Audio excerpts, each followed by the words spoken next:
యేసుని ప్రేమ ఛానల్కి స్వాగతం. దయచేసి ఈ ఛానల్ని లైక్ చేయండి, షేర్ చేయండి, సబ్స్క్రైబ్ చేయండి. తెలుగు డైలీ ఆడియో బైబిల్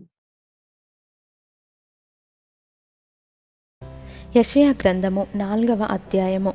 ఆ దినమున 7 స్త్రీలు ఒక్క పురుషుని పట్టుకొని, మేము మా అన్నమే తిందుము, మా వస్త్రములే కట్టుకొందుము, నీ పేరు మాత్రము మాకు పెట్టి మా నింద తీసివేయుమని చెప్పుదురు. ఆ దినమున యెహోవా చిగురు మహిమయు భూషణమునగును. ఇశ్రాయేలులో తప్పించుకొనిన వారికి భూమి పంట అతిశయాస్పదముగాను శుభలక్షణముగాను ఉండును. సీయోనులో శేషించిన వారికి, యెరూషలేములో నిలువబడిన వానికి, అనగా జీవము పొందుటకై యెరూషలేములో దాఖలైన ప్రతి వానికి పరిశుద్ధుడని పేరు పెట్టుదురు. తీర్పు తీర్చు ఆత్మ వలనను దహించు ఆత్మ వలనను ప్రభువు సీయోను కుమార్తెలకున్న కల్మషమును కడిగివేయునప్పుడు, యెరూషలేమునకు తగిలిన రక్తమును దాని మధ్య నుండి తీసివేసి దాని శుద్ధి చేయునప్పుడు, సీయోను కొండలోని ప్రతి నివాస స్థలము మీదను దాని ఉత్సవ సంఘముల మీదను పగలు మేఘధూమములను రాత్రి అగ్నిజ్వాలా ప్రకాశమును యెహోవా కలుగజేయును. మహిమ అంతటి మీద వితానముండును. పగలు ఎండకు నీడగాను గాలివానకు ఆశ్రయముగాను చాటుగాను పర్ణశాల ఒకటి యుండును. యెషయా గ్రంథము 6వ అధ్యాయము. రాజైన ఉజ్జియా మృతి నొందిన సంవత్సరమున అత్యున్నతమైన సింహాసనమందు ప్రభువు ఆసీనుడై ఉండగా నేను చూచితిని. ఆయన చొక్కాయి అంచులు దేవాలయమును నిండుకొనెను. ఆయనకు పైగా శరాపులు నిలిచియుండిరి. ఒక్కొక్కరికి 6 రెక్కలుండెను. ప్రతివాడు 2 రెక్కలతో తన ముఖమును, రెంటితో తన కాళ్లను కప్పుకొనుచు రెంటితో ఎగురుచుండెను. వారు సైన్యములకు అధిపతియగు యెహోవా పరిశుద్ధుడు, పరిశుద్ధుడు, పరిశుద్ధుడు, సర్వలోకము ఆయన మహిమతో నిండియున్నది అని గొప్ప స్వరముతో గాన ప్రతిగానములు చేయుచుండిరి.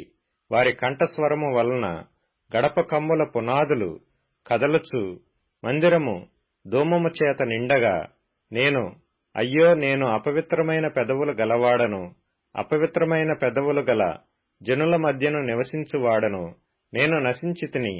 రాజును సైన్యములకధిపతియునగు యెహోవాను నేను కన్నులారా చూచితిననుకొంటిని.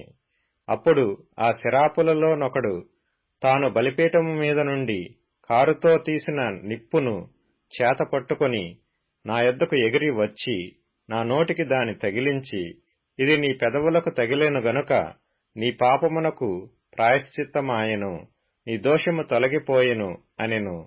అప్పుడు నేను ఎవని పంపెదను, మా నిమిత్తము ఎవడు పోవునని ప్రభువు సెలవీయగా వింటిని.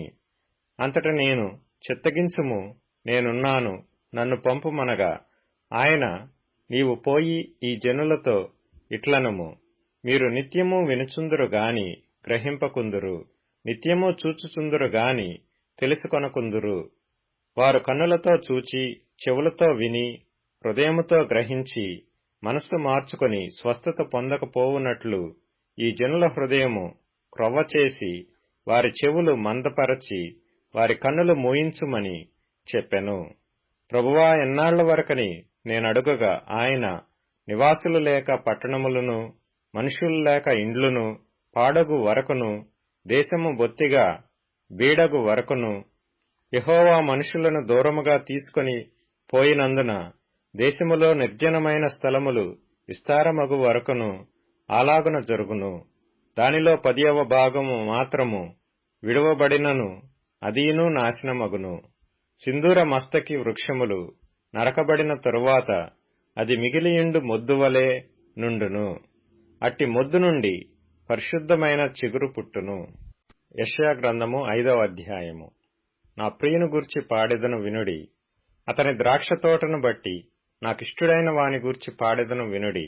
సత్తువ భూమి గల కొండమీద నా ప్రియునికొక ద్రాక్ష తోటయుండెను. ఆయన దానిని బాగుగా త్రవ్వి రాళ్లను ఏరి అందులో శ్రేష్టమైన ద్రాక్ష తీగలను నాటించెను. దాని మధ్యను బురుజు ఒకటి వేయించి ద్రాక్ష తొట్టిని తొలిపించెను. ద్రాక్ష పండ్లు ఫలింపవలెనని ఎదురుచూచుచుండెను గాని అది కారు ద్రాక్షలు కాచెను. కావున యెరూషలేము నివాసులారా, యూదావారులారా, నా ద్రాక్షతోట విషయము నాకు న్యాయము తీర్చవలనని మిమ్ము వేడుకొనుచున్నాను. నేను నా ద్రాక్షతోటకు చేసిన దానికంటే మరేమి దానికి చేయగలను? అది ద్రాక్షపండ్లు కాయునని నేను కనిపెట్టినప్పుడు అది కారు ద్రాక్షలు కాయుటకు కారణమేమి? ఆలోచించుడి. నేను నా ద్రాక్షతోటకు చేయబోవు కార్యమును మీకు తెలియజెప్పెదను. నేను అది మేసివేయబడినట్లు దాని కంచెను కొట్టివేసెదను. అది త్రొక్కబడినట్లు దాని గోడను పడగొట్టి దాని పాడు చేసెదను. అది శుద్ధి చేయబడదు, పారతో త్రవ్వబడదు. దానిలో గచ్చపొదలను బలు రక్కసి చెట్లును బలిసియుండును. దానిమీద వర్షింపవలదని మేఘములకు ఆజ్ఞనిచ్చెదను. ఇశ్రాయేలు వంశము సైన్యములకు అధిపతియగు యెహోవా ద్రాక్ష తోట, యూదా మనుష్యులు ఆయనకిష్టమైన వనము. ఆయన న్యాయము కావాలనని చూడగా బలాత్కారము కనబడెను. నీతి కావాలనని చూడగా రోదనము వినబడెను. స్థలము మిగులకుండా మీరు మాత్రమే దేశములో నివసించున్నట్లు ఇంటికి ఇల్లు కలుపుకొని పొలమునకు పొలము చేర్చుకొను మీకు శ్రమ. నేను చెవులారా వినున్నట్లు సైన్యములకు అధిపతియగు యెహోవా స్పష్టముగా ఈ మాట నాతో సెలవిచ్చెను. నిజముగా గొప్పవియు దివ్యమైనవియు నైనా ఇండ్లు అనేకములు నివాసులు లేక పాడైపోవును. 10 ఎకరముల ద్రాక్ష తోట 1 కుంచెడు రసమిచ్చును. తూమెడు గింజల పంట 1 పడి అగును. మద్యము త్రాగుదుమని వేకువనే లేచి ద్రాక్షరసము తమకు మంట పుట్టించు వరకు చాలా రాత్రి వరకు పానము చేయువారికి శ్రమ. వారు సితారా స్వరమండల తంబుర సన్నాయులను వాయించుచు ద్రాక్షారసము త్రాగుచు విందు చేయుదురు గాని యెహోవా పని యోచింపరు. ఆయన హస్తకృత్యములను లక్ష్యపెట్టరు. కావున నా ప్రజలు జ్ఞానము లేకయే చెరపట్టబడిపోవుచున్నారు. వారిలో గనులైన వారు నిరాహారులుగానున్నారు. సామాన్యులు దప్పిచేత జ్వరపీడితులగుదురు. అందుచేతనే పాతాళము గొప్ప ఆశ పెట్టుకొని అపరిమితముగా తన నోరు తెరుచుచున్నది. వారిలో గనులును సామాన్యులును ఘోష చేయువారును హర్షించువారును పడిపోవుదురు. అల్పులు అణగద్రొక్కబడుదురు, గనులు తగ్గింపబడుదురు. గర్విష్ఠుల చూపు తగ్గును. సైన్యములకు అధిపతియగు యెహోవాయే తీర్పు తీర్చి మహిమపరచబడును. పరిశుద్ధుడైన దేవుడు నీతిని బట్టి తన్ను పరిశుద్ధపరచుకొనును. అది మేతబీడుగా నుండును. గొర్రెపిల్లలు అచ్చట మేయును. గర్వించిన వారి బీడు భూమిని విదేశీయులైన కాపరులు అనుభవింతురు.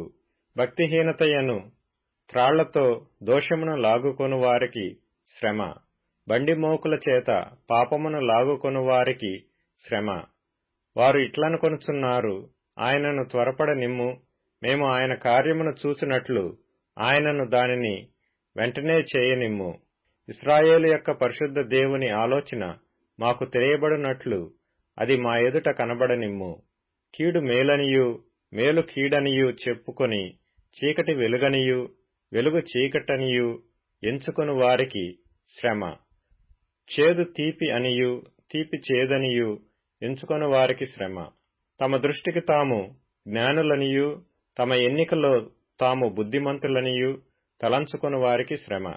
ద్రాక్షారసము త్రాగుటలో ప్రఖ్యాతి నొందిన వారికిని మద్యము కలుపుటలో తెగువగల వారికిని శ్రమ.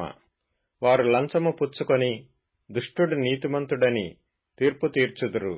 నీతిమంతుల నీతిని దుర్నీతిగా కనబడచేయుదురు. సైన్యములకు అధిపతియగు యెహోవా యొక్క ధర్మశాస్త్రమును నిర్లక్ష్యపెట్టుదురు. ఇశ్రాయేలు యొక్క పరిశుద్ధ దేవుని వాక్కును తృణీకరించుదురు. కాబట్టి అగ్నిజ్వాల కొయ్యకాలును కాల్చివేయునట్లు ఎండిన గడ్డి మంటలో భస్మమగునట్లు వారి వేరు కుళ్ళిపోవును. వారి పువ్వు ధూళివలె పైకి ఎగిరిపోవును. దానిని బట్టి యెహోవా కోపము ఆయన ప్రజల మీద మండుచున్నది. ఆయన వారి మీదికి తన బాహువు చాచి వారిని కొట్టగా పర్వతములు వణుకుచున్నవి. వీధుల మధ్యను వారి కళేబరములు పెంటవలే పడియున్నవి. ఇంతగా జరిగినను ఆయన కోపము చల్లారలేదు. ఆయన బాహువు ఇంకనూ చాపబడి ఉన్నది. ఆయన దూరముగానున్న జనులను పిలుచుటకు ధ్వజమునెత్తును. భూమి అంతము నుండి వారిని రప్పించుటకు ఈలగొట్టును.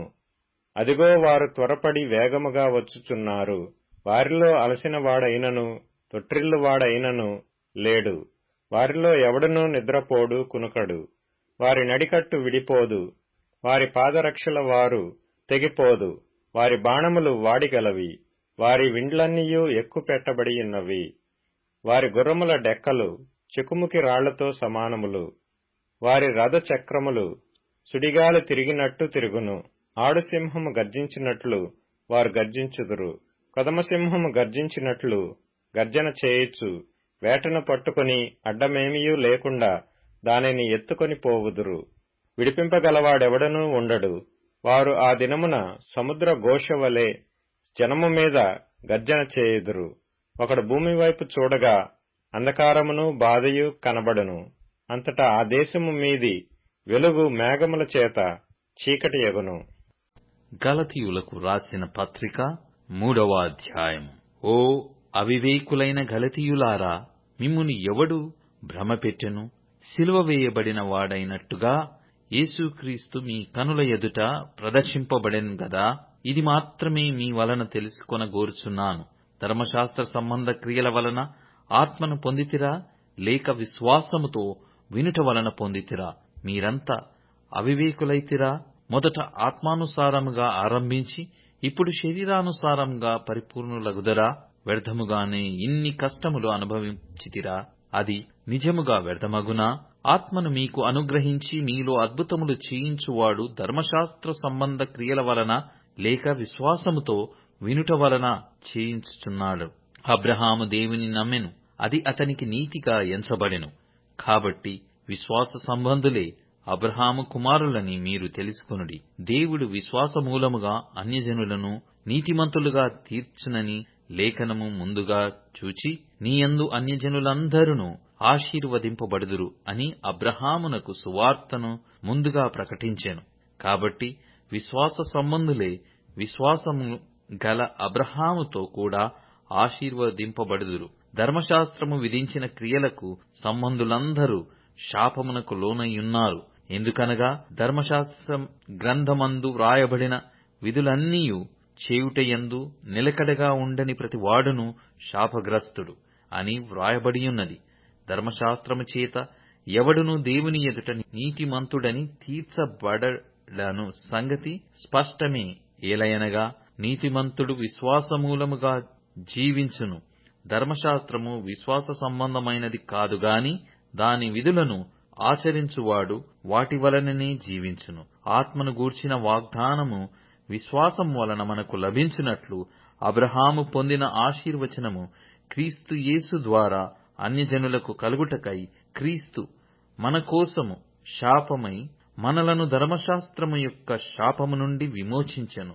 ఇందును గూర్చి మ్రాను మీద వ్రేలాడిన ప్రతి వాడును శాపగ్రస్తుడు అని వ్రాయబడియున్నది. సహోదరులారా, మనుష్యరీతిగా మాటలాడుచున్నాను.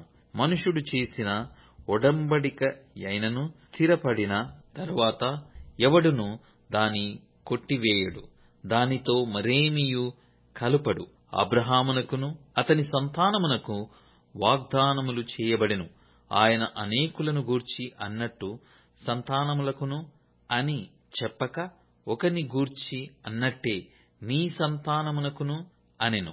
ఆ సంతానము క్రీస్తు. నేను చెప్పునదేమనగా 430 సంవత్సరములైన తరువాత వచ్చిన ధర్మశాస్త్రము వాగ్దానమును నిరర్ధకము చేయునంతగా పూర్వమందు దేవుని చేత స్థిరపరచబడిన నిబంధనను కొట్టివేయదు. ఆ స్వాస్థ్యము ధర్మశాస్త్ర మూలముగా కలిగిన ఎడల ఇక వాగ్దాన మూలముగా కలిగినది కాదు. అయితే దేవుడు అబ్రహామునకు వాగ్దానము వలననే దానిని అనుగ్రహించెను. అలాగైతే ధర్మశాస్త్రం ఎందుకు? ఎవనికి ఆ వాగ్దానము చేయబడెనో ఆ సంతానము వచ్చు వరకు అది అతిక్రమములను బట్టి దానికి తరువాత ఇయ్యబడెను. అది మధ్యవర్తి చేత దేవదూతల ద్వారా నియమింపబడెను.